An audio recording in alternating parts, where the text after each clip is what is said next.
ball race special tools. Una, itong ating Tipos lock nut, remover, and installer. So, tatlong piraso to. Ito, isa, dalawa, tatlo. So, Tipos lock nut, ito yung nagtatanggal doon sa lock nut, doon sa ibabaw ng tipos para hindi na kailangan baklasin ng maraming mga play rings. So, tanggalin lang yung manibela, angat lang, tapos birahin mo na. Mas mapapadali yung process ng pagpapalit ng ball race pag meron kang proper tool. Tatanggalin naman ngayon yung pinaka cone dun sa ball race. Okay? So, gamit naman nun itong ating Tipos bearing cone remover and installer. So, pagka ito lang gamit mo, remover yon. Okay? Para magamit mo naman siya na installer, so may kailangan siya itong adapter. So, kasama to set to.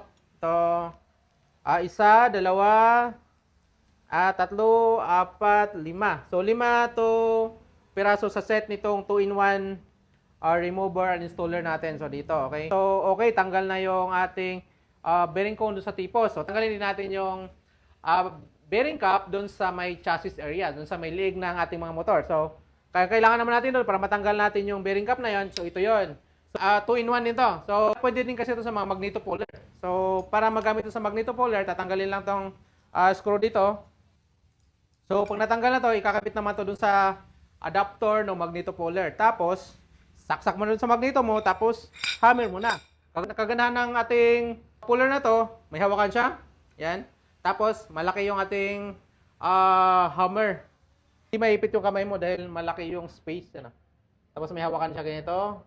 So, pag bira mo ganon, safe siya. Okay? So, napakaganda ng tools na to. Pagtanggal naman ng bearing cap doon sa may chassis area, so ikakabit naman tong adapter na to para sa ating ball race bearing cap doon sa may chassis area.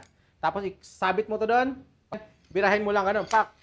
Mga dalawang bira mo lang, tanggal na yon. Minsan isa lang dahil malaki yung ating hammer dito. Okay? So napakaganda ng tools na to. 2-in-1 din siya. So pagtapos naman matanggal na yung ating mga ball race bearing cone saka bearing cap. So, ang kailangan naman ibabalik naman 'yon. So, paano mabalik? Una, dahil nga itong ating tools na to is pwede din siya pang-install. So, itong gagamitin pang-install doon sa tipos. Ibabalik naman yung pinaka-bearing cone sa tipos, ito yung gamit. Okay? So, yung kagandahan nito, dual purpose siya. Hindi lang siya puller. May installer na rin siyang function. Ngayon, para naman doon sa may pinaka-chassis area, ito naman yung kailangan natin gamitin. Ito naman yung ball race bearing cap installer. So, ito yung doon sa may chassis. So, para maibalik yung mga bearing doon. So, kaganahan kasi nito, sigurado ka, pantay talaga yung pagkakapasok mo doon at safe na shape siya, hindi siya pinupukpok. Okay? Makita mo, design niya, yan o. Solid siya. Okay? So, itong tools na to is para universal to para sa Honda at saka Yamaha. Okay? Scooter, underbone, saka yung mga backbone ng mga motor ng Yamaha at saka Honda. So, nagagamit to pati sa mga China na mga brand kasi paras lang sila sa Yamaha at saka sa Honda. So, magagamit pa rin to natin. Okay? Dito kagaya ng mga iba ng mga maninipis, nagwo-warp yon. So, mura lang yan pero ang problema hindi mo siya magamit na matagal. Di kagaya nito. Paano nila ma-warp yan ang kapal niya, no? Pang matagalan talaga to. At saka lahat ng mga tools ng Aclinamis, lahat ng mga tools namin na to is may 6-month warranty. Kung ano man maging problema sa mga tools na binibenta namin na to, na nasa inyo na, pag may problema kayo, message lang kayo sa Aclinamis, palitan namin ng mga replacement parts yun. So wala kayong babayaran within 6 months. After 6 months, kung mayroon kayong maging problema sa mga parts, pwede din namin kayong bintahan ng mga after sales parts. So hindi kayo problema, hindi disposable yung mga tools na binibenta ng Aclinamis. So last na tools na inabil ng ating bossing is ito. So itong tools na to is okay. So ang tools na to naman is ginagamit to doon sa mga tube, yung pagtanggal ng circlip doon sa mga shocks. So ano ba kagandahan nitong ating front fork cap freezer or yung circlip remover? Okay? So ang kagandahan nitong ating tools na to, hindi mas mabilis yung makagawa kasi pwede mo siyang i-push lang. Yan. So, movable yung part na to, mas madali kang makapagpalit. Saka ang kagandahan nito, yung pag-ipit nito, ito, makikita nyo yung ipang-ipit niya, yan. secure talaga yung pag-ipit niya. At saka itong sukat nito, yan ah.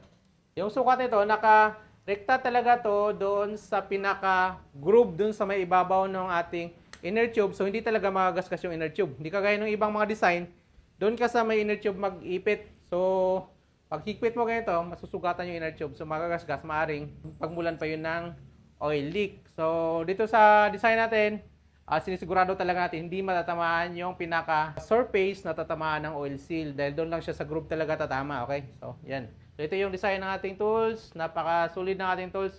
Marami na rin bumibili sa tools natin na to. Maaari kayong mag-PM sa amin, sa Aclinamis, para kung gusto nyo mag-avail. So, pagka rekta kayong mag-avail ng isang set, nagbibigay kami ng up to 15% off doon sa set. So, malaking tulong na rin yon para sa mga shop na, lalo na mga nag-uumpisa, na gusto magkakaroon ng mga kumpletong tools para sa bull race. Pag mayroon ka nito, peace of mind talaga. So, napaka-smooth gumawa.